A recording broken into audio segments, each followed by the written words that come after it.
حدیث کے اندر میرے محبوب نے والدین کو بھی یہ تلقین کی کہ جب تم اپنی اولاد کو بلاؤ تو انہیں حقیر اور اس طرح کے ہلکے ہلکے لفظوں سے نہ بلاؤ، بلکہ انہیں بھی عزت کے لفظوں سے بلاؤ تاکہ وہ احساس کمتری کا شکار نہ ہو۔ آج تم انہیں عزت دو گے، کل یہ بڑے ہو کر تمہاری عزت کریں گے، لیکن انہیں اگر حقیر لفظوں سے بلاؤ، یعنی یہ بھی والدین کو بھی تربیت ہے کہ وہ بھی اپنے اولاد کو عزت والے لفظوں سے۔ قرآن کے اندر حضرت لقمان نے جب اپنے بیٹے کو نصیحت کی، نام بھی لے سکتے تھے، لیکن یا بنیا، یا بنیا، بنیا بنی بنی کا بنیا تصغیر ہے اور محبت کا یہ لفظ ہے، اے میرے چھوٹے بچے، اے میرے بچڑے، یا بنیا، اے تصغیر، محبت کے لیے بولا جاتا ہے۔ تو بڑے محبت بڑے انداز میں حضرت لقمان نے اپنے بیٹے کو یا بنیا کہہ کے بلایا، اور میرے محبوب علیہ الصلوۃ والسلام نے آداب بتاتے ہوئے یہ بھی فرمایا کہ اولاد والدین کو چاہیے کہ اپنی اولاد کے لیے دعا بھی کرے۔ آج اگر بیٹا فرما بردار نہ ہو، کہا نہ مانتا ہو، تو ہم چلے جاتے ہیں کسی پیر کے پاس، کسی جو ہے وہ عامل کے پاس، کہ پتہ نہیں بیٹے پہ کسی نے جادو کر دیا، یہ تو کہا ہی نہیں مانتا، بات ہی نہیں سنتا۔ تو کیا کبھی خود اپنے بیٹے کے لیے جو والدین اپنی اولاد کے سب سے بڑے مرشد ہیں، سب سے زیادہ فیض اولاد کو جہاں سے ملتا ہے وہ انسان کے والدین ہیں، اور سب سے زیادہ اولاد کو جن کی دعا لگتی ہے وہ پیر کی بھی اتنی نہیں لگتی جتنی ماں کی تہجد کے وقت مانگی ہوئی دعا اولاد کو لگتی ہے۔ سبحان اللہ۔ تو کسی عامل کے پاس، کسی طبیب والے کے پاس جانے سے پہلے کیا کبھی تہجد کے وقت اٹھ کے رو رو کے اللہ کی بارگاہ میں اپنی اولاد کے لیے دعا مانگی کہ اللہ میرا بیٹا میرا فرما بردار ہو، یہ میرا ادب کرے، یہ نیک بن جا؟ یوں کر کے تو دیکھو، پھر کسی تمیز کی حاجت نہیں پڑے گی۔ رب ذوالجلال اولاد کے حق میں سب سے زیادہ جن کی دعائیں قبول کرتا ہے وہ اس کی ماں کی کرتا ہے یا اس کے باپ کی قبول فرماتا ہے۔ سبحان اللہ۔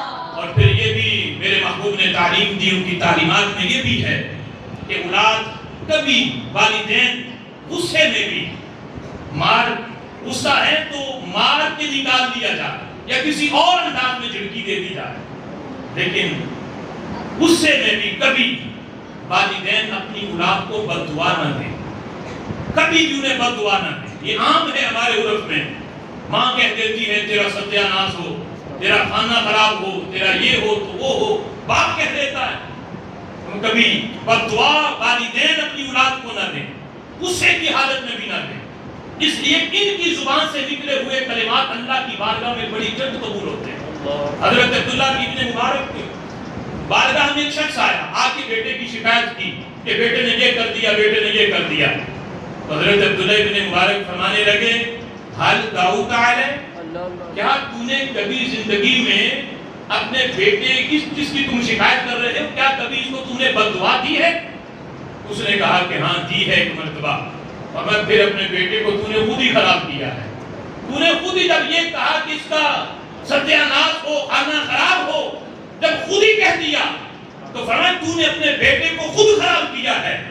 تو یہ بتایا کہ والدین کبھی غصے میں بھی اپنی اولاد کو بد دعا نہ دیں، بلکہ غصہ جتنا بھی ہو پھر بھی اولاد کو دعا ہی دیں کہ یہ فرما بردار ہو جائے، نیک بن جائے۔ تو رب ذوالجلال اپنے والدین کی اس حالت میں بھی جو نکلے ہوئے الفاظ ہیں اللہ تعالیٰ اولاد کے حق میں قبول فرماتا ہے، اور خالق کائنات اولاد کو نیک بنا دیتا ہے۔ سبحان اللہ۔ اولاد کی تربیت کے حوالے سے ایک عام اصول جو ہے، وقت بھی ہو چکا، بچوں کو یہ بڑا جو اہم اصول ہے، بچوں کو خوش رکھ کے اچھا نہیں بنایا جا سکتا، ہاں اچھا بنا کر خوش رکھا جا سکتا ہے۔ سبحان اللہ۔ خوش رکھ کے اچھا نہیں بنایا جا سکتا، اچھا بنا کے خوش رکھا جا سکتا ہے۔ ہم کیا کرتے ہیں، اولاد کو خوش رکھنے کی کوشش کرتے ہیں، اچھا بنے یا نہ بنے اس کا کوئی پرواہ نہیں۔ آج اگر 6, 7, 10 سال کا بچہ موبائل کا تقاضا کرے تو باپ کہتا ہے یہ میرے بیٹے کی ڈیمانڈ ہے، میں نے اسے خوش کرنا ہے، وہ موبائل بھی دیتا ہے، پھر اس پہ وہ نیٹ بھی، سارے سوشل میڈیا، وہ سارا دن وہ کیا کرتا ہے، کیا دیکھتا ہے کوئی پتہ نہیں۔